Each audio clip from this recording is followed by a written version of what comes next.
Balloons are a lot of fun. They come in different colors. You can twist them into animal shapes. And they even change the sound of your voice when you suck out the helium.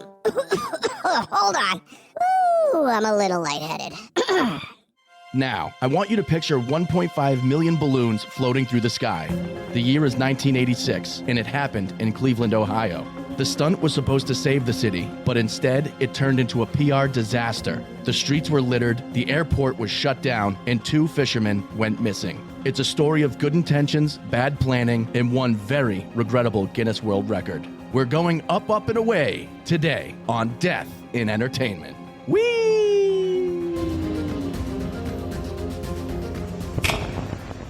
Live from Los Angeles. 911, what is your emergency? Here in Hollywood now. 2 counts of murder, Injury and death. Oh my God! Shocking new details that has stunned the entertainment world.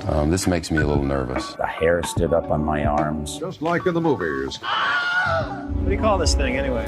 Death in Entertainment. Greetings, Deado Universe. Hi. Whoo, I'm scared to even ask how you doing. Yeah, maybe this is the week we skip that question. Yeah, I know there's a lot of people out there going a little crazy. We're about 22 hours out from finding out that Donald Trump won the presidency last night. Yes, and I'd like to say that Kamala Harris did not lose. No. She just didn't win. Right. And that here at Death and Entertainment, we are for everybody. Yes. I was going to say it's not all doom and gloom out there, but this podcast is pretty doomy and gloomy. The actual episode, yeah. But the good thing is this is a true crime comedy podcast. We bring the light as well. If you don't like that, then go blow another balloon, okay? Because today we are talking about the Cleveland Balloonfest fiasco of 1986. And boy, was it a fiasco. It puts the fee in fiasco. There were a number of fees to be paid. Wow. Well, now let's play this episode. Sit back and play the episode, baby.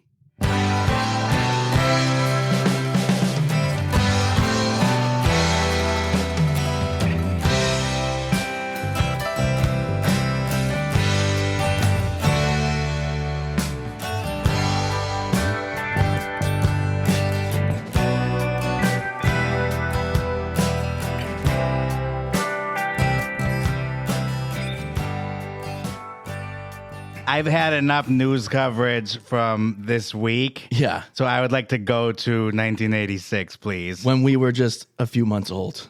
Crazy. Yeah, we could have theoretically been part of this thing. Yeah, we probably saw it on the news while our parents were watching it. Yeah. And we were just, sucking on a bottle there. Yeah. Nothing's changed. Yeah. That's what I was doing election night. Cheers. Yeah, that's actually what we really were doing. Oh, boy. All right, so Kyle, what's the context of this Balloon Fest? Well, let's just get in our time machine here and set it to Cleveland, 1986.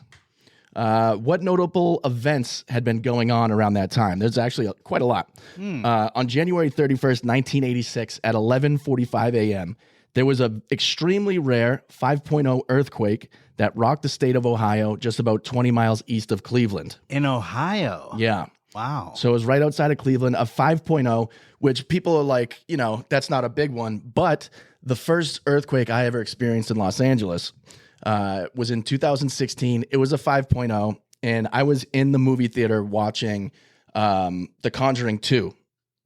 And it was literally during the scene where the house is like shaking and ghosts are flying around. Literally the entire building starts shaking. You're thinking I didn't pay for 4DX? Definitely not. And I start yelling at my friend next to me, and I'm like, quit kicking my fucking seat. And he's like, dude, it's an earthquake. And I'm like, no, it's not. People literally were so scared, they started running out of the theater. And you could start hearing the ceiling cracking and stuff. It was mayhem. Cracking? Yes. You could hear like the creaking of the building because we were shaking around that much. You know what would have been even more insane? If you had been seeing the movie San Andreas. Yeah. Yeah. I mean, it definitely put a nice scare into me. I just sat there like, well, running's not going to do me any good. That's actually a pretty decent place to be during an earthquake, you would think. It was pretty cool. if you were in those big lazy boy recliners. We were. Yeah, I mean, why get up? Yeah. So a 5.0, especially to people who aren't anticipating it or have never been through it, it's, a smaller earthquake on the scale, but it is pretty, it can be pretty intense. From 5 News Cleveland, they wrote, the earthquake was felt over a large area, including 11 states, parts of Canada, and Washington, D.C. Now, that's interesting. 11 states. Could feel the 5.0. How often does that happen? I mean, if earthquakes were in the Northeast, it would happen a lot because the states are so small. But it's impressive, like in Ohio, you got Ohio, Michigan, Wisconsin, like Minnesota, like big states. So the fact that people felt it over that big of a span is pretty interesting. A shared experience. Yeah. A shared earth-shattering experience. Yes. And I'm not talking about the 2024 election. Right.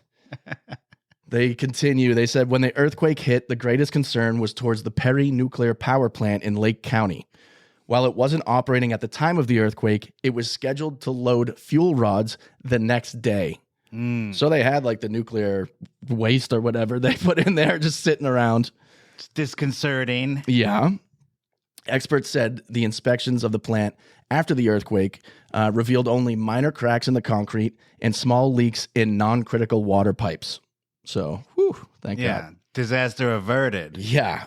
Destruction in the epicenter was mostly confined to store merchandise falling off the store shelves. And they said that chimneys are usually the most susceptible to damage or destruction from ground motion associated with moderate earthquakes. It was reported that just one chimney toppled. Oh, that's very nice to know. The 1986 earthquake still has the distinction as being the most intensively studied Ohio earthquake. It was the first Are recorded... there that many Ohio earthquakes to study? I thought you were going to say studied earthquake ever. No. I'm like, well, what about the Northridge quake of 94? Well, that didn't happen in Ohio. It was the first recorded earthquake in the state that directly resulted in 2 injuries. How were they injured? They fell over or something. Oh, okay. They were in the movie theater. Yeah. The U.S. Geological Survey said while the 1986 earthquake was the best documented and thoroughly studied, there is still little understanding of the source mechanism that triggered the earthquake. Which you think, stop reading there, but I looked into it even more. I found a 30-page paper by 2 doctors that wrote an extensive study and posited the question whether or not the earthquake was a result of the fracking going on in the area. Oh. The jury's still out. Wow. But they believed, I think, that it was caused by the fracking. Not to get political. No. But are you pro-fracking in Ohio? I mean, I was surprised that Kamala came out as pro-fracking, but... Hey. Yeah, we're not talking about it. I already accidentally brought it up again. I know. Let's stay in 1986. Yes, well, at the time... I only asked that because it seems like this is a sort of a bad result of fracking here. Yes. Yeah, some could say that. The Cleveland Cavaliers, I mean, there's a bunch of sports that are popular in Cleveland, obviously. Are they really? Yeah. I can't fracking believe that. Hey, now we're cooking with fucking natural gas. The Cleveland Cavaliers, they finished in 9th place in the East of the NBA with 31 wins, 51 losses. Obviously, don't make the playoffs. This was typical before LeBron graduated high school, became a Cleveland Cavalier, and turned things around. Yeah, he was not on the team yet. No. In 1986, the Cleveland Indians finished in 5th place in the AL East, which is the division that the Milwaukee Brewers from your neck of the woods and my Boston Red Sox were also in at the same time. And that was back when they were called the Cleveland Indians. Yes. Whoa. Well, you said it first. I know I did. What are they called now? The Guardians. Yes. Yeah. The Red Sox won the division that year and went on to lose the World Series against the Mets. And, the Cleveland Indians didn't even make the playoffs. So another bad thing happening in Ohio. Yeah. The Cleveland Browns actually had a great season. They made the playoffs, winning 12 games and losing 4.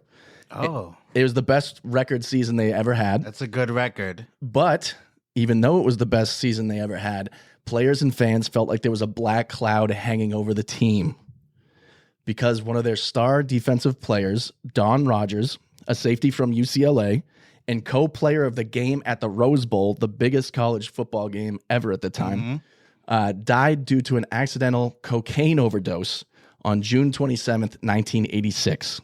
Oh, my gosh. One day before his wedding. Jeez. And that was after that season. Mm-hmm. That was before the season. Oh, wait. So he died before their good season? Yes. So they did that as like a tribute to him? Yeah, but they always felt like another shoe was going to drop at some point during the season. Oh, so that was the first one, and then the second one was not making the Super Bowl. Well, yeah. Earlier, before he died, in what was his final game was a playoff loss to the Miami Dolphins. He actually intercepted Dan Marino and returned the ball for 45 yards. That's a good way to go out. Hey, they ended up losing, but that was, a great play that he made, and he tried his best. The crazy thing that surrounds Don's death, to me specifically, it was only 8 days after a man named Len Bias, a budding superstar for the Boston Celtics, also died of a cocaine overdose. Wow. And that was the same party? Huge national conversation. Well, one was in the Northeast, the other was in Ohio. I don't know. It could have been from the same batch. We don't know. Wow. So that's a tragic. But two superstar athletes die early in their careers. Why is there not 8 days more apart written about that? I don't know. Maybe we can write about it in the Death and Entertainment book coming to a shelf near you in the next 10 years. Because I've seen a lot of those 30 for 30s, and I don't remember hearing about this. No, yeah.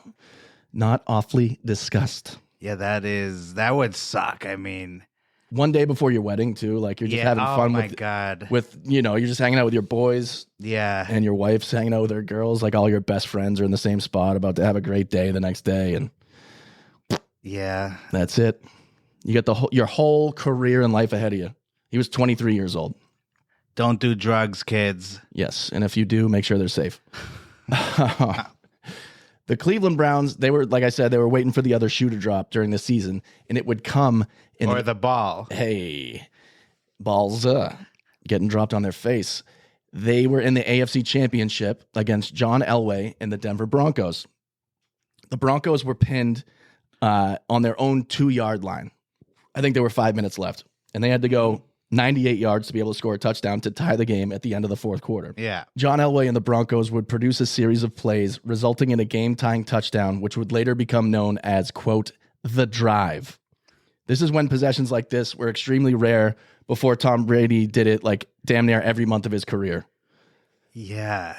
It's not just an afternoon soft rock radio station. No. It's also the drive. A play. Hey, it's a full possession. In 1986, the Broncos would go on to lose the Super Bowl against the New York Giants after tying that game, and then they kicked a field goal in overtime, and that was before you had a chance to get a game-tying field goal after the first field goal. So a couple of surprising things here that I forgot that the Giants had that kind of Super Bowl success before Eli. Bill Parcells and Bill Belichick. And I forget that Elway was around that long. Mm-hmm. Because he was a superstar when we were growing up. Oh, yeah. In fact, too much of a superstar because he defeated the Packers in 1998. Grr. What's crazy, too, is Don Rogers' death. That was June 27th, 1986. That's exactly 90 days before Cleveland's next incident and PR nightmare, the United Way's Balloonfest fiasco of 1986. And that is our main event. Yes. So this Balloonfest, I don't know how many people have actually heard about this because I honestly don't remember where I first heard it, but it was within the last couple years. I watched one of those short YouTube videos about it. Yeah. But it didn't give that many details. Right. It's not something that is at the forefront of everybody's mind about, American weird events or anything. Like, it's just... And it doesn't happen that often, this kind of event. Right. And we will talk about why. So this whole event was the brainchild of the United Way of Cleveland's marketing director, George Frazier. And why did they need to better their image? Well, he essentially wanted to rebrand the city of Cleveland because he was sick of hearing the city being referred to as The Mistake on the Lake. That's very harsh. It's very harsh. That's mean-spirited. Very mean-spirited. I had no idea about this, but I guess Cleveland had once been like a bustling town with tons of industry. Like huge in the steel industry. Pittsburgh gets all that credit. Right. You never hear about the Cleveland Steelers. No. The Browns. Yeah, it's a fucking shit stain in a diaper. The Browns, what is a brown? I hate to say it because they still have the name today, but It's a poo-poo. that's a pretty shitty name Hey! for an NFL team. Let's go. It's no Packers. Yeah, well, that you get a brown from All right. packing it too much. Okay. Anyway, the Smithsonian Magazine says the Cuyahoga River, just south of the city's downtown area, snaking for 100 miles across Ohio and emptying into Lake Erie, proved the perfect place for factories to set up camp. So this was a waterway that was utilized for the town's industry. They would, get their materials off the boat, boom, right into the factory, and then they'd go right on the railways or the roadways out the front door. American Shipbuilding, Sherwin-Williams, the paint company, Republic Steel, and Standard Oil all came up from Cleveland, Ohio. Wow. And the river, Smithsonian says, the river bore the toxic legacy of their success. So What did he spill paint in it? paint, oil, Ugh. shit. Jeez. The river had soon after served as an open sewer and dump site for long enough that it was already threatening the city's water supply. Ay. In 1922, engineers at the Water Department of Cleveland did tests on the city's drinking water to respond to claims that the water tasted like medicinal or carbolic acid. In other words, feces. Yeah. The polluted water of the Cuyahoga River reached the waterworks intakes, and this polluted water contained the material which caused the obnoxious taste. Everyone knew the river was Noxious or obnoxious? They wrote obnoxious, but I would guess noxious. Everyone knew It is obnoxious, though, It is. to have your water taste like crap. Carbolic acid. Crapbolic. Hello. So everyone knows the river's polluted, but nobody cared. If anything, it was a badge of honor for the city of Cleveland. This don't bother me at all. Watch me drink this whole glass of water. David Newton writes, in The Chemistry of the Environment, quote, fundamentally, this level of environmental degradation was accepted as a sign of success. We're so rich, we fuck our own city up. It smells like someone just farted. This must be a hustling and bustling kind of place. That's the smell of money. That's the smell of success. Yeah, The take sweet it. smell. Take it in, boys. Drink it. I didn't mean take it in like that. Oh, boy. The water was so filled with noxious chemicals that the Cuyahoga River has caught fire nearly 20 times. Which you would think would burn some of the smell away. Yeah. But it just kept getting replaced with more and more, and it just was worse stuff. And So there was just a bunch of chemicals. Like, it was that obvious. Like, yeah, it wasn't even like it looks like water. Like, did it look like a bunch of different colors? And there's a picture from 1972 with two guys in their boat, and the boat looks like it's covered in shit. God, Like, it's literally like just globs of oil and gross, just literal shit. and so everyone just agreed, oh, this is the price of having a successful industrial Town. Yeah. Yeah, exactly. So eventually, companies, politicians, athletes, and entire industries left Cleveland, with the mistake by the lake becoming a self-fulfilling prophecy. We did too good. We fucked it up. Now we got to go. So George Fraser, he's the one, like I said, wanted to change the image of Cleveland as being a mistake to, the place that you want to come hang out and live, raise a family, Yeah. bring your business, bring your industry here. So George Fraser, like I said, was the marketing director for the United Way in Cleveland in 1986. He wanted to come up with a huge event, possible world record that would put Cleveland back on the map and rehabilitate its image. And I just figured that George Fraser was born and bred in Cleveland, and that's why he had this pride in the city. Mm-hmm.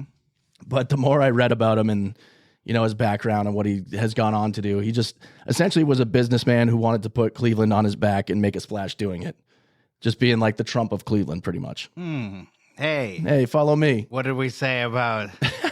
Oh, yeah, fuck. But yeah, he's saying he's like the Music Man. Yes. Like, hey, check out this monorail. Yeah, exactly. So he gets everybody to come in and ride the monorail. From his own personal bio, he says, entrepreneur, author, and motivational speaker George Fraser was born in Brooklyn, New York in 1945. One of 8 children born to Ida Mae Baldwin and Walter Frederick Fraser. Ooh, a Baldwin. Ooh, Baldwin, get over here, you pig. My wife is from Spain. You're a pig. You're my daughter, you pig. Watch me shoot this woman. He graduated from the Thomas Edison Vocational High School, attended New York University. Vocational high school. Yeah. So that was like a working man's high school? Yeah, he went from like working on refrigerators to going to NYU. Wow. That's a big step. Yeah. And he received his executive training at Dartmouth College's Amos and Tuck School of Business. Huh. So that's big. Yeah. Good old Amos and Tuck. Fraser spent 17 years in management with Procter & Gamble, the United Way, and the Ford Motor Company. So he's working he's got big clients. Yes. And at this point in time, he's working for the United Way. He pulls out the portfolio like, oh my God, you worked with Amos and Tuck? Holy shit! I mean, that's impressive. Is it famous? It's not the famous Amos, okay? Fraser, about himself, said he wrote his first book, bestseller, Success Runs in Our Race, The Complete Guide to Effective Networking in the African Community, which was written in 1994.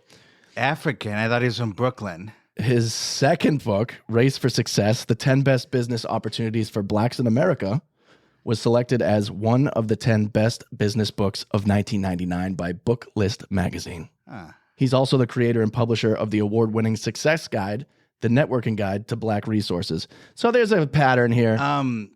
What's his race? He's white. Okay. I'm just kidding. He's black. But he does look white if you look at him quick enough. He doesn't want you to forget that. He does not want you to forget Every that he's book black. has that in the title. I'm black. A Success Guide Yeah. by George Fraser. I still am black. Don't forget, please, I Am a Black Man by George Fraser. And it was just optioned by Hollywood. I'm Black, the movie. Yeah. Fraser has received many awards and citations for his community service. Citations sounds like a bad thing. Yeah, that's such a negative. It's like a fine. What's another way to word that? Like a notice. Oh, wait, that's bad too. Yeah. Like a ticket. Yeah. All right, I guess I stand corrected. Has received many awards and speeding tickets for his community service, including the United Negro College Fund National Volunteer of the Year Award and an Architects of the Village Award from Allstate Insurance. Okay. That's in Allstate's hands. He is listed in the Guinness Book of World Records in 1986 as Director of Marketing and Communications for the United Way of Cleveland. He conceived, planned, and led that's in conjunction with the Balloon Fest. Yes. But you said it so casually, like that was a separate thing. Yeah, no. It's called foreshadowing. Oh, okay. Get with it. I'm sorry. He conceived, planned, and led the release of 1.4 million balloons, the largest single balloon release in history. Ooh. Yeah. It wasn't really foreshadowing because you just said it right afterwards. Well, yeah, we're going to, it's a little before, a little after. It's a little memento. It was more like 3 shadowing. Yes, 5, 6 even. Fraser and his wife, Nora Jean, are parents of 2 sons. Okay, so that's the whole Thank you. rundown, Okay. What were his grandparents' names? I have no idea. But he's a New York guy that's come to Cleveland to work for a charitable organization. Mm-hmm. And since he's the head of marketing, he wants a big event that makes people go, damn, Cleveland isn't as shitty as everyone says. So he's thinking of different ideas, and he thinks back to when he saw on the news in 1985, just the year previous. It was December 5th, 1985. We were merely fetuses then. That's true. He saw a massive balloon release to advertise or commemorate, depending on how jaded you are, Disneyland's 30th anniversary. Commemorate. I say advertise. No, because Disney still had that magic. They had their magic in 1985. Yeah. We've discussed the amount of deaths that have happened. There was already plenty of bodies on their graveyard by then. Where's the magic? And probably during that balloon launch. So he was so enamored and so obsessed with the idea of breaking this world record because the Disneyland 30th anniversary balloon release was the Guinness World Record holder for biggest balloon release. It was 1 million balloons. That's quite a feat, though, to try to top Disney. Yes. Because they, I'm sure, have an unlimited budget. Right. And unlimited resources. Exactly. So when he looked into what person or company handled the event, he found a man by the name of Treb Heining. And Treb is actually a super interesting guy. He was actually employed as a Disneyland balloon boy growing up. What does that mean? So he's one of the guys that sold the balloons. You know how like there's people, they have the balloons all tied to the strings? Well, I wasn't thinking like, oh, yeah, I know they sell balloons at Disney World. Yeah. They And sell a lot of things. they're shaped like Mickey and they get the lights in them. Oh, sure. So he's one of the salesmen. He was a balloon boy. So he could not sell anything but these balloons. He was a balloon boy. And did he participate in making them or he just... He blew them up. Okay. And then he did. sold them. Oh, really? They made the balloon boys blow them up as well? Probably. Wow. It's not all... Never mind. Oh, boy. No, I mean, if... Hold on. Hey, who's blowing what? Hold on. No. That's not what I meant. Oh, boy. We're not going that far into Disney. We're not going into the tunnels. Okay. What I meant was, so that's literally his only job to sell balloons. Yes. Okay. Until 1972. And then he was like, I'm out of here. I'm a grown balloon boy now, and I'm about to become a balloon man. It popped. It fucking popped all over the place. And he was like, I'm done blowing balloons around here. So I'm done blowing Walt Disney. these lips are balloons. done blowing hot air, and I'm going and doing my own balloon thing. And so he did. He became a master of his own balloons and went back to Disneyland.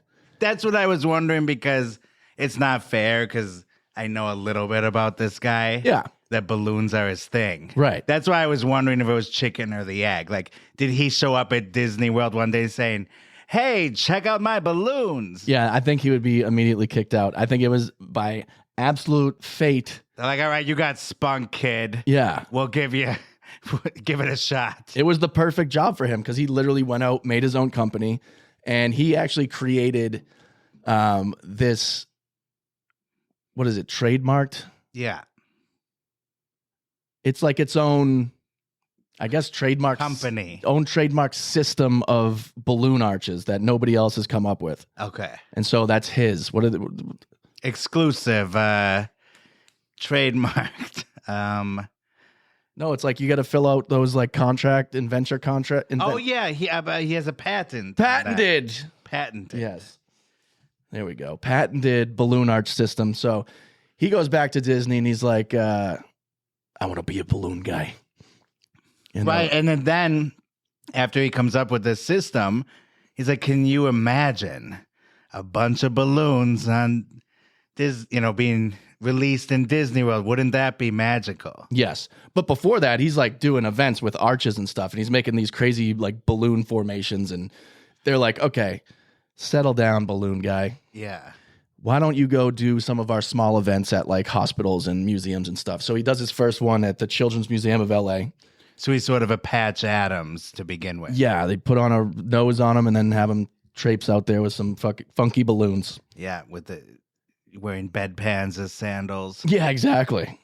And they go well enough. So they're like, okay, you've done the off-property small events, made people happy. It's sort of like Patti LuPone doing off-Broadway productions. Oh, man. Ben's going to be so mad he missed you talking about Patti LuPone on the podcast. Didn't you give me a Patti LuPone update recently? Yeah, she was told she was a racist for telling black people to turn their music down, but she didn't even know they were black. They were just in another part of the theater. Huh. It was a whole thing. Okay. And she sent them flowers thanking them for turning it down, and they said that was racist too. I don't know. Oh, boy. There's a lot going on. My God. Yeah. Patty. It's a divided world we live in. those small events outside of Disney properties go well. And they're like, okay, you're upgraded. You can do events outside the gates of Disney. Wait a minute. So like you can set up a balloon arch in downtown Disney. Oh, I thought you meant like in the parking lot. Not in the parking lot, but like essentially you're not allowed in the park yet. I see. So that goes well enough. They allow him to come into Tomorrowland and start doing some funky stuff around there. And then eventually they're like, all right, let's just do the 30th anniversary with you. You got the deal, bro. So he works at those events, and then they give him the keys to the castle. The real castle. Like that's his house. Mm-hmm. There's apartments in there? Yeah. It's just Treb's place. It's a condo. Treb. It's a peculiar name. Yeah. I like it though. Right. What else would you be named if you're a balloon guy? It has to be a name like Treb. Yeah. It's not like, oh, hey, I'm Mike. Well, Don Knotts would be a good one. Balloon Knots. Oh, anyway. Wow. Okay. Oh. Or Red. Go down to the Eagle Beagle. Red. Blow some guards. Oh my God. I didn't know you had a Don Knotts. I didn't either.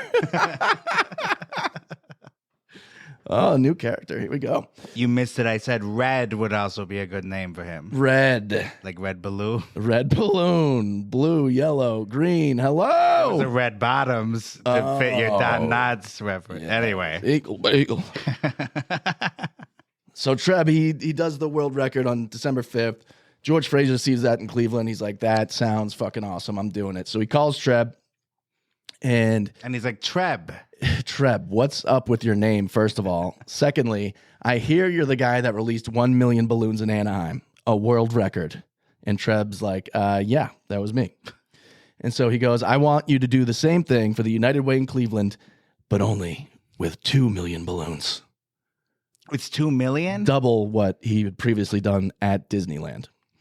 So Treb tells him, we could barely pull this off with Disney's budget and resources. There's no way that Cleveland can do this. No offense. Mm-hmm. And Fraser says, if anyone can do it, you can do it. But also, this was Disney World where that happened? Disneyland in LA. Oh, it was land. Yes, it was here. He wasn't involved in World at all. No, because Disney World was brand new at that point. Yeah, you're right. Yeah. But what does that have to do with anything? They can't release balloons if they're new? Not for a 30th anniversary. Oh, I see. Yeah. Now it's all making a lot more sense. It's all coming back to me now. Okay. Well, then what I was going to say is at Disneyland, it's a self-contained world, for lack of a better word. Yeah. So it'd be easier to clean up and control, I imagine. You could imagine that. It's still going to be a nightmare with 1 million balloons. Sure, but it's not like you're dealing with regular civilians. And the lack of tall buildings in Anaheim, yeah. And traffic. It's like Disneyland. Well, the highway's right next to Disneyland. It could still be a nightmare, but less of one. Okay. To be fair, yes. Uh-huh. Yeah. So Fraser is saying, hey, if anyone can do it, you can do it. And I don't know what happened. He's like, fly out to Cleveland. Let me tell you my idea. Pitch you on it. I don't know if he promised him. Didn't he already tell him the idea? Like $1 billion or if he jiggled his balls or what. But Treb agreed. He's like, I want you to release 2 million balloons in Cleveland. Let me fly you out here and I'll tell you the idea, even though I just told you the I idea. can suck it. Then he finally flies out. They settle down to dinner. They have some wine. He's like, all right, here's my idea. I want you to release 2 million balloons in Cleveland. What do you say? He's like, you flew me out for this? Yep. And he's like, gluck, gluck. Okay, so yeah, there's not much info on what went on into the decision, like the actual pitch to him, whatever, but what is this? Is there lore to this? He was flirted with. Then he said yes. Yes, he says yes. That's what matters, okay? The only thing left for Fraser to do now that he has the idea, he's got the vision, he's got the man who can pull it off. Yeah. Now he needs to pitch this idea to the board of directors of the United Way. Okay. So he goes up to them, the top of a skyscraper, I would assume. With a big, long conference table. Yes. And they're all staring there at him. He tells them he's locked down the guy who is in the Guinness Book of World Records for Disneyland's 30th anniversary balloon release. Then the president spits out his coffee. What? He pretty much spits in his face. He goes, Huck Tua. It's the original Huck Tua. I And didn't like that idea. yeah, no, they said, get out of our face. Wow. Cleveland is not Disneyland. They pretty much laugh him out of the room saying it's one of the dumbest ideas they've ever heard. But that's when George really has to dig deep and do his best Tommy Callahan from Tommy Boy. Selling the brake pads. Yes. So he's got to tell him it's really not about the balloons, okay? The vision is bigger than that. Tommy want wingy. We want wingies. It's about getting every school and volunteer organization in the state on board to recognize the United Way and their mission of doing the impossible through hard work in conjunction with your community. And then there was a little silence, and then a slow clap started. And by the end, they're like, They carry him on their shoulders to the window and just throw him out. but then he's holding one of his balloons, so Then he comes survives. up, yeah, exactly, from the bottom with the balloon back into the window. He's like, you ever seen a balloon man do this? And he does a backflip. The board says that it's the best pitch they've ever heard and say, let's do it. Wow. It turned around that quickly. How many pitches are they hearing every day? Probably none. It's that scene where there's a bunch of people waiting in the hallway for their turn to pitch. There's like a mime and a juggler. Just a naked guy for some reason. They then have to think of actual logistics. So they start, getting in touch with schools and volunteer organizations, churches, for volunteers to blow up the balloons. They wanted 2 million, like I said, but faced a number of difficulties. So they ended up with about 1.5 million balloons. What's important is beating Disney. So if they're 1 million, Exactly. even if you have 1.1 million, Yeah. you beat Disney. 1,000,001 Yep. Dalmatians. Oh, put them on strings and fly them over the city. Oh, jeez. That'll get you some attention. Yeah, that should have been the sequel, 1,000,001 Dalmatians. You got to top the original, That's true. They needed a place to stage everyone and everything involved. So there was an open block that they could build a wall around to house the launch site.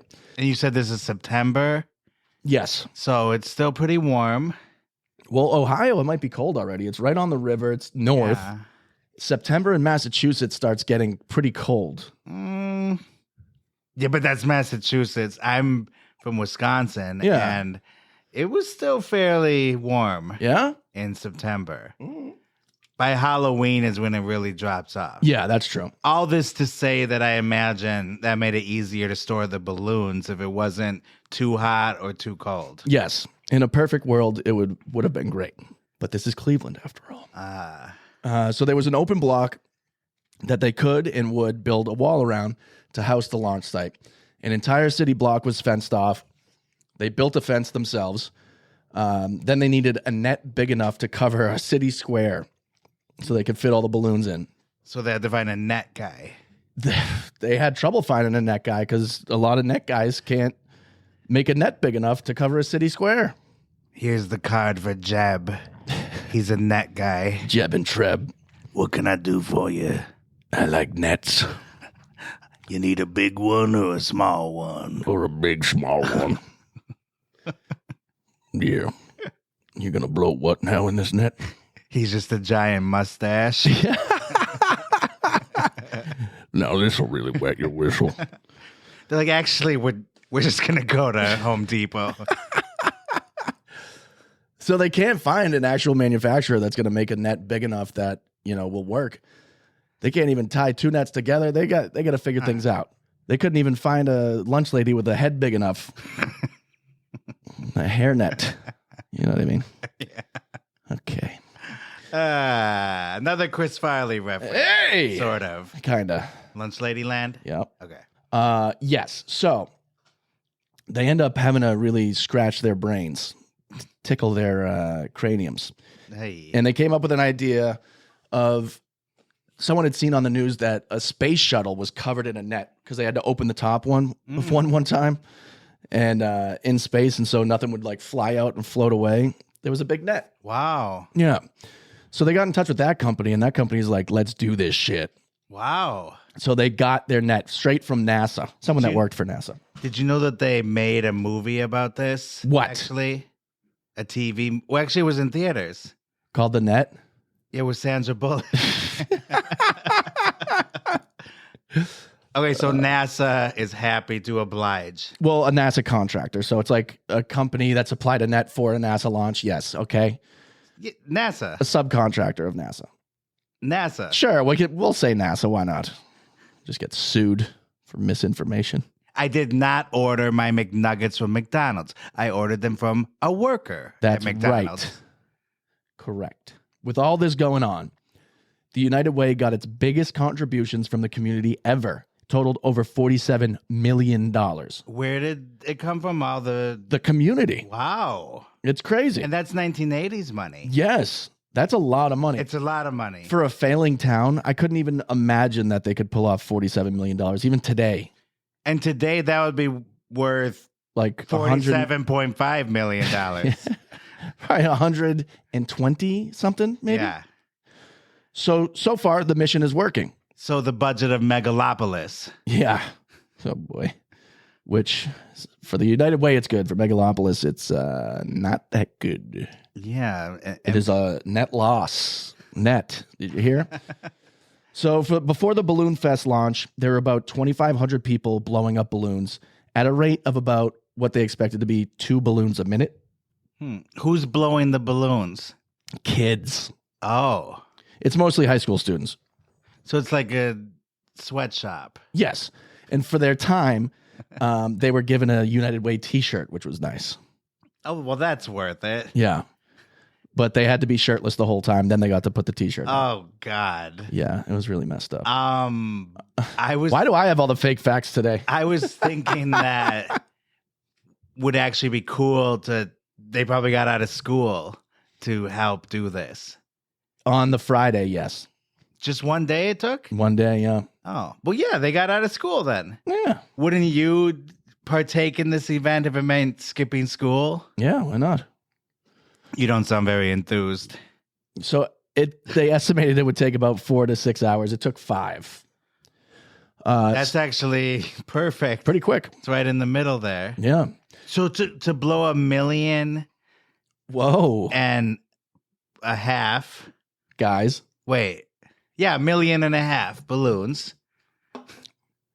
It took 5 hours? That seems really quick. Yeah. Wow. Yep. Jesus. Blowing anything for 5 hours is... I mean, even on Fire Island, it takes them at least 6 hours. Yeah, for real. So on Saturday, September 27th, 1986, Cleveland was ready to see those balloons take flight. Uh-huh. Or were they? Oh. The night before, Friday, September 26th, 1986, a storm rolled in. Thrashing, balloons and the netting all about. See, that would scare me once you have it all done that night. I would be scared that they were To going leave to it? pop Yeah. or something would happen. The netting was thrashed so harshly that some of the net actually ripped. Oh, no. They had to fix that and blow up some more balloons on Saturday. They even thought about canceling the event before, like Vince McMahon, the people said, the show must go on. And I don't mean to compare it directly, but it's sort of like the Challenger disaster, where that had weather issues. They delayed it. Right. And then they went on with the show. Yeah, why not? They were nervous about the storm returning, so they decided to perform an early release, which is not just a guy's problem, okay? At 1:50 p.m., so as not to be caught up in the storm. Wait, it was released that late in the day? 1:50, it was earlier. They were supposed to release it like later than that. I would have thought they would have done it in the morning or something. Yeah. I guess they wanted like more spectators or something. Yeah. I mean, they wanted a lot. Let's hear what's going on before the release. The anticipation is building. Yes. You can inflate a balloon in 3 seconds, 4 seconds, I understand. How long is it going to take these kids with no experience? We're figuring that they'll do about 2 to 3 balloons a minute. I've been doing this since I was 15 years old, so it's unfair to compare. But 2 to 3 balloons a minute, each kid is going to do correctly about 700 balloons or so for the day. And we'll do it in about 4 to 6 hours, all the balloons. Don't remember, folks, don't park on the square because this ain't the place for your car this weekend. Back to you. Sounds like fun, David. I Thank understand you. we might have a northerly wind, too, so they'll all wind up over Canada. Whoa! We got some 4, 3, 2, 1 shadowing. Yeah. Be careful what you wish for. Boom, boom, boom. There's a wind. There's a storm coming. Things are happening. There's also... And I guess they tried to break the wind. That's it. All right. So there's more on Treb Heining that's talking about this release. There's a lot riding on Treb's triceps. Yes. Jump on the Trebsicle. Something that has been in the planning stages since March of this year. So a lot of technical research and research through the city, permits. It's endless. It's absolutely astonishing to try and get something like this off, let alone waiting for good weather. So this is a big plus for Cleveland. Oh, it's something that, they predicted 70% chance of showers today, and I think this is a prime example of what United Way is trying to do in terms of saying, it's Cleveland, it's your time. It's time to say yes. It's time to say it is a happening city. We are on the move. It's no longer the butt of jokes or anything. I've been in this city now. Who was making jokes about Cleveland? Everybody. No, I know, but he says it like they're the laughing stock of the nation. Was it really that severe? I mean, he says it's time to let everybody know this is a happening city. There's nothing that says happening more than releasing some balloons. Well, it is a happening. It happened. Yeah. It did. Now for 6 months, and I absolutely love it. My wife and I have even talked about moving here, and our friends in LA think we're nuts. But it is a wonderful place. If I had money to invest, this is where I'd be invested. Very, very good. Thank you. Thank you. Okay. Can you imagine that dinner party? They're all having a good time. Then he goes, yeah, we're thinking of moving to Cleveland. Everyone's like, excuse me? Cleveland, the city of the Browns? So he got very excited with this whole project. Yeah, I mean, he was probably getting paid a boatload of money. Yeah, because I wonder how often these projects came around. I know he did Disney. Yeah. So he must just put his all into it. Because, in life, there's a treb and flow. Yeah. Nice. There's a treb and flow to everything. There is, he wants to be known as the balloon guy. Because does he have any competition, though? No, absolutely not. There's nobody that's like, we should just release balloons into the atmosphere. What is your name? Tanya Pim. Okay, Tanya, show everybody what you have on your hands there. What are those? Let's take bandages. Okay, and what are they for? They're for getting away from sores from your hand. Okay, did you get any blisters? Yeah, 3. There's 2,500 kids with Band-Aids on every single finger. It's disturbing. And they're getting blisters from rubbing against the latex, which, let's think about it. If these were like non-toxic, environment-friendly balloons, they probably wouldn't be destroying these kids' hands from dealing with them for about 4 to 5 hours. Yeah. I mean, I've never gotten a rash from rubbing against latex. Hey, Lord knows I have.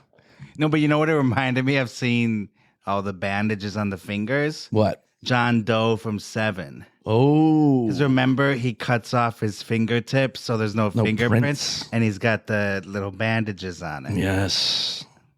Kevin Spacey. So it's a disturbing sight, even though I guess it's fairly innocent. They were just protecting their... It's a happening town. But I don't know, is that right? Like, I guess they had a good time doing it. It was a communal thing, but yeah, to see that many bandages on that many kids' hands, yeah, that's not like a great thing. No, but there's a buzz in the air. There's excitement.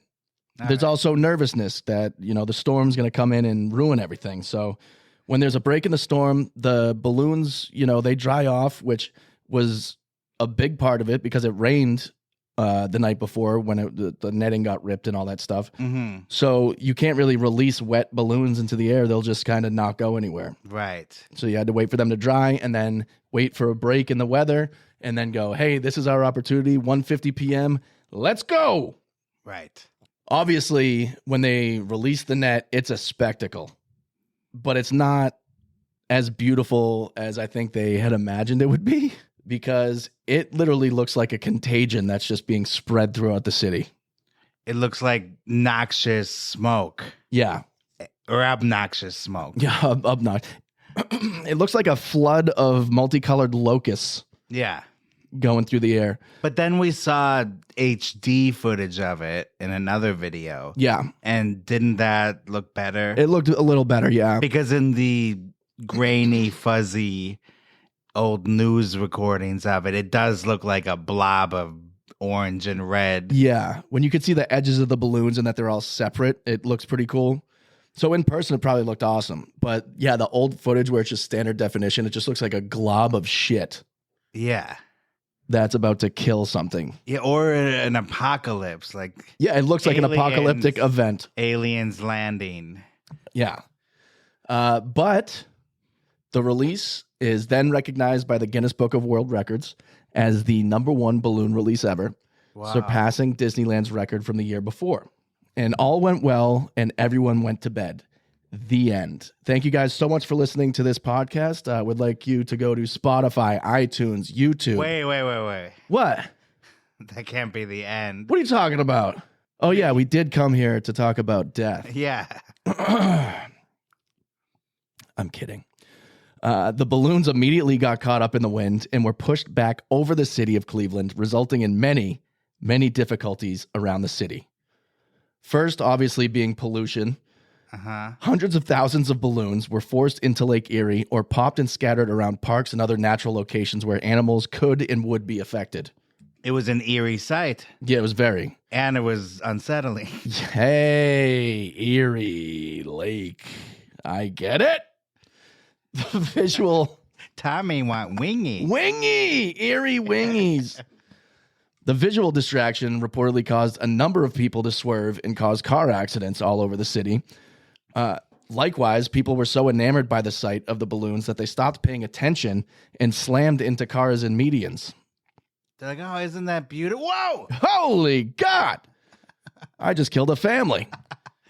I just want to say, holy shit!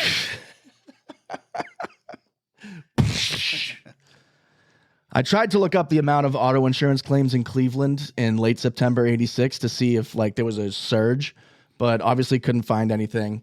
If anybody here that's listening to this episode knows somebody that worked in the auto insurance industry in Cleveland in 1986, have them call us, because I would love for that to be cleared up once and for all.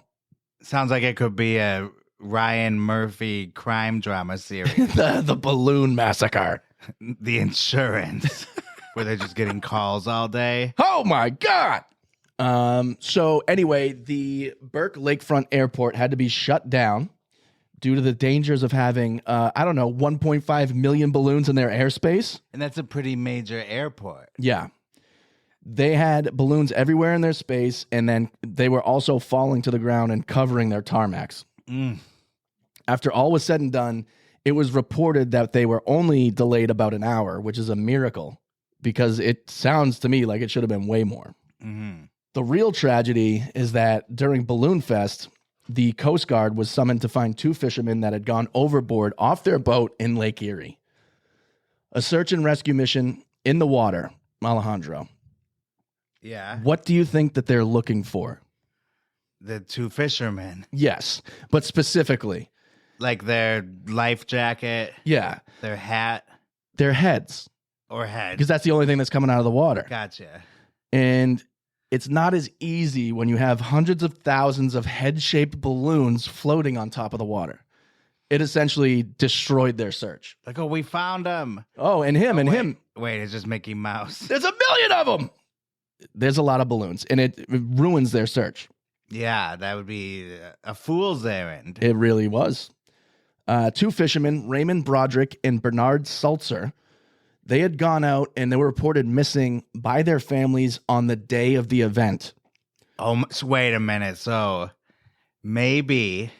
Don't get ahead of yourself. Okay. A Coast Guard search and rescue helicopter had difficulties reaching the area because of the, quote, asteroid field of balloons. A search and rescue boat crew tried to spot the fishermen floating in the lake, but guard officials said balloons in the water made it almost impossible to see whether anyone was in the lake. That must be really frustrating if you're drowning in the water and a bunch of flotation devices just are surrounding you, but not being able to take you out of the water.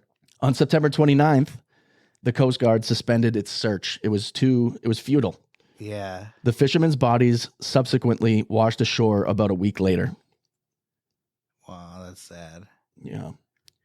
The wife of one of the fishermen sued the United Way of Cleveland and the company that organized the balloon release for $3.2 million and later settled on undisclosed terms. That's the thing with settlements. You never know, and no one's allowed to talk about how much was settled. They really never are they? It's always settled for an undisclosed sum. Yep. But I want some details. But this is the thing. This is specifically why we're doing this episode, is because I noticed that this year there was a lot of people coming out from the United Way of Cleveland and the press in Cleveland saying all of this is fake news. And they pretty much do their own documentary about what really happened. Yeah, the city of Cleveland produced this. Yes. In 2024, the search and rescue program manager for the Coast Guard, Roger Rice, said, quote, Balloonfest did not have anything to do with the unfortunate deaths of both of these men. There was also another person that sued because balloons landed on a pasture and spooked a resident's Arabian horses, which then allegedly caused permanent damages and permanent injuries as a result. The resident sued the United Way of Cleveland for $100,000 and settled for undisclosed amounts. Oh, but it's specifically this year, City of Cleveland and some journalists had said it was all fake news. There really wasn't a Balloonfest disaster. And I think this is where it becomes, a conversation to be had, because I did not know. The documentaries about it that discussed the two fishermen that went overboard never mentioned that those two men, in fact, went out at 7 p.m. the night before and got caught up in that storm that ripped the netting off the top of Balloonfest. Wow. It's been an exhausting search for these Coast Guardsmen. They've been out on the water most of the day looking for two 40-year-old Cleveland men, Skip Sullivan and Raymond Broderick. They went out fishing about an hour before last night's heavy storm blew through. This is their boat, a pair of life jackets still in it, along with a hat and a fishing pole. The boat's motor is gone. Its sides are battered, apparently from pounding all night against this section of the breakwall off Edgewater Park. That's where the Coast Guard found the boat about 8:30 this morning. Ironically, that big balloon launch in Cleveland today is one of the things that's making this search so tough for the Coast Guard.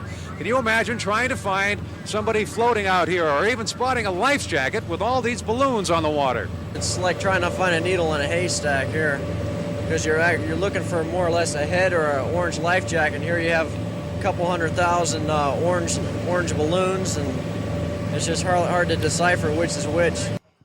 Yeah. So that was the original story. Yes. But it clearly states that at 8:30 a.m. is when the search started, isn't it? Yeah, that's when the search started. Yeah. But that's well before the balloon launch. At 1:50 p.m. Yeah. And the guys went out at 7 p.m. the night before. Right. So they could have been ashore, they could have been in the water, by 7:05. Yeah. I love this documentary because you realize about 10 minutes in that it's a complete puff piece. Yes. About the Balloonfest that Cleveland.com wants you to know. Right. Was actually not a disaster at all. Exactly. So that's the biggest thing about all this stuff, is that what we just listened to was an original news report from 1986. And you can't blame people for being pissed off, not knowing the full facts, and actually hearing the Coast Guard guy saying, it's like trying to find a needle in a haystack is very hard with all these balloons out here. Not to mention the environmental footprints it was leaving. They claimed it was some kind of clay-based material that the balloons were made of that was biodegradable. They're talking out both sides of their ass because they said no one was thinking about this in 1986. We never thought about the environmental impact. And then in the same breath, he turns around and says, yeah, it was like some sort of compacted clay or something that, would disintegrate within 6 months to a year, depending on weather conditions. Yeah, that was ridiculous because that proves it right there that he's talking out both sides because it's either or. Like, you were thinking about it or you weren't? Yeah, like if you were thinking about cool, you made these magic balloons made of clay. Yeah. Which doesn't make any sense. Right. I've heard of lead balloons, not clay. And then the other thing is, we didn't know that it was bad to pop a million balloons over a city and a lake. Like, that's called littering. Big time. You litter bugger. Oh, God, you almost killed me. What is death in entertainment? We're about to have a new episode. Yeah, so it's going to be a solo by Alejandro. This documentary is called The Real Truth of Balloonfest. So they want you to know they didn't know they were littering at the time, so again, we're supposed to believe that they were that dumb. In the 80s, they didn't know what recycling was? Come on. They didn't care. Yeah. To know what really happened to the two boaters, we have to flash forward to a lawsuit filed by Gail Broderick against United Way and Balloon Art by Treb. It was very concerning to me. I didn't ever want to think that we had done something that would injure anybody. This is Treb. During the depositions or shortly thereafter, the attorneys found out, they said the autopsy reports came back from the boaters and they had been, it confirmed that they had died the night before. It had nothing to do with the balloon release. They were still... You can't say that, though. By the way, that's Fraser who's talking after Treb. Yeah. Yeah, these are the two guys responsible for the whole thing. They can give a time frame estimate, but they can't definitively say, oh, these guys died at 8 o'clock yesterday. Right. They were missing. They were in the water. They washed up a week later. Looking for them, but when they did all of the time sequences of it, there would be no way that two people could survive in that temperature for 12 to 14 hours. It was tragic, but the family then said, well, the rescue efforts the next day, because of the balloons in the water, they tried something like that, but the lawsuits were thrown out. And they weren't. That's not true. Yeah, they weren't thrown out. So this is a reason why I take everything with a grain of salt. They're clearly doing image rehabilitation, which is fine, but you can't say they were thrown out. They were all settled, every single one of them. And he's thinking of himself. It was tragic that Balloonfest was overshadowed by these fishermen. Yeah. And I'll give it to him. It's like, it's more than likely possible that the balloons had nothing to do with these guys dying. Well, of course it didn't. But they could have. I mean, maybe. I think it's more likely that someone would have died in an auto accident. Yes. But that hasn't been really talked about. They said there were a number of accidents, but no specific details on deaths or injuries. Unless they were clinging to life still and then were not found in time because of the balloons. That's what I'm saying. Yeah, okay. That makes a lot of sense, actually. Yeah, then they're floating out there and they're like, fuck. It could have been like the ending of Titanic. Yeah. Where Rose is on one balloon and... There's not enough room on this balloon. She doesn't let Jack on the balloon with her. Get off my balloon. That was another great line from Air Force One. Get off my balloon. These are reports of millions of dollars of damages or millions of dollars in lawsuits and everything are not true. You can't say whether or not they're true because they were all settled and you're not allowed to disclose the terms. It's been widely reported that the United Way lost money on this event because of the lawsuits. Had to have. When you close down an airport, that has to cost more than what it took to put the event together. Yeah. I would think. Even for just an hour. Because airplanes won't even give you an inch more of knee room. No. So what do you think they would charge for it to shut down for a whole night? Oh, boy. It is tragic to think about. They could have actually been clinging to life and, just had a little bit left in them, but they were being overlooked by the hundreds of thousands of balloons just floating around them. That's going to be the scariest way to die if you're drowning with a bunch of happy colored balloons just floating around you. Hearing people cheering from the shore. Yeah.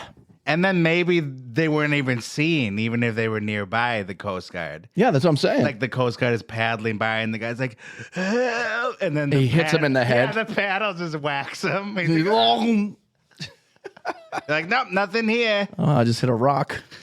Don't go over there.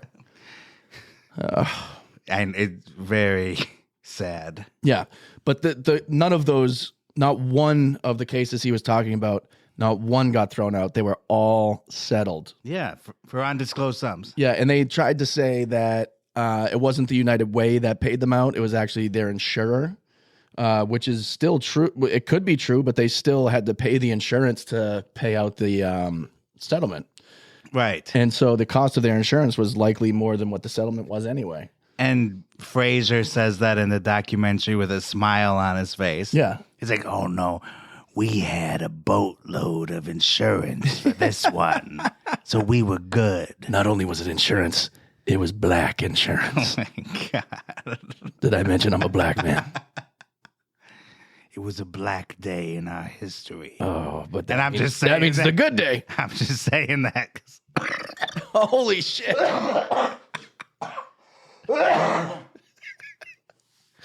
Death in Entertainment is experiencing technical difficulties.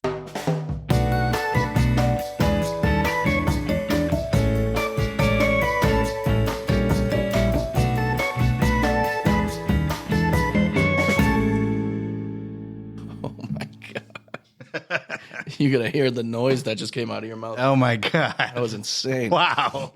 How am I still living? I don't know. It sounded like a death rattle. Yeah, it really does. Oh, well. Oh. I think that brings us to final thoughts. So yeah, the consensus of that documentary, I appreciate it. I'm glad we watched it because there were so many smaller, shorter videos we'd seen where it was basically quick overview of Balloonfest. Saying it was a complete disaster. And implying that the fishermen were probably killed by the balloons. So we have a fuller picture now. Yeah, but I don't think they were saying they were killed by the balloons. I think they were saying it made the search impossible to find them. Well, some of those videos, though, are like... The balloons came down with such force. Like devastating horror, the channel. The narrator goes, and then the balloons hovered above the fishermen, and they were never seen again.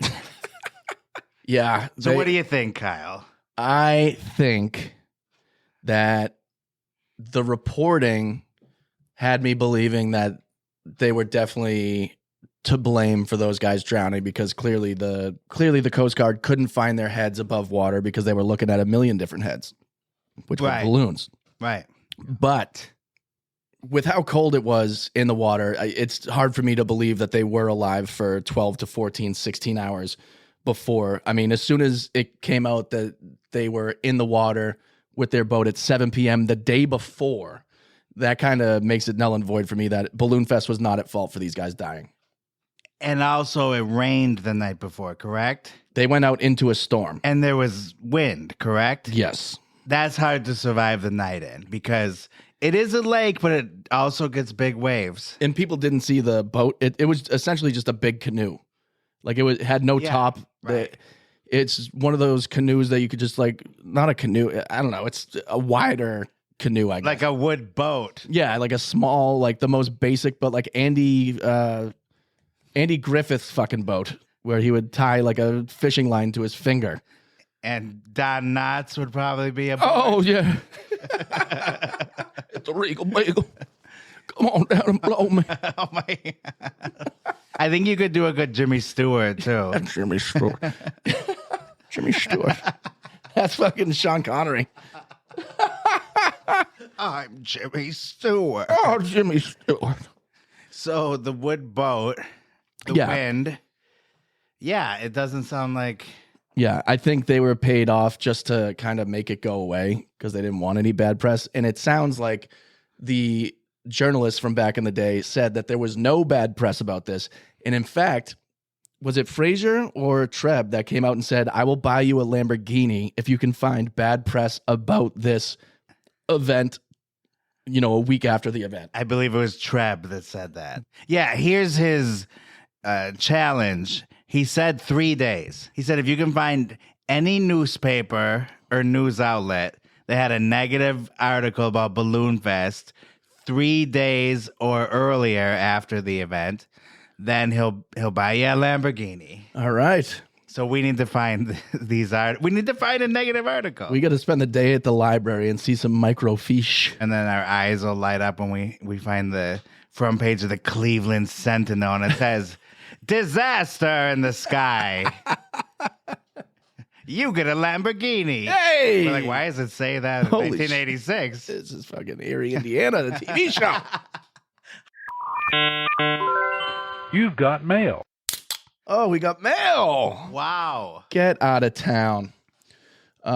We have 2 great reviews on Apple, but the iTunes gods won't allow the American audiences to see it. So that's a shame. We have a review tracker that we have a website that all the reviews go.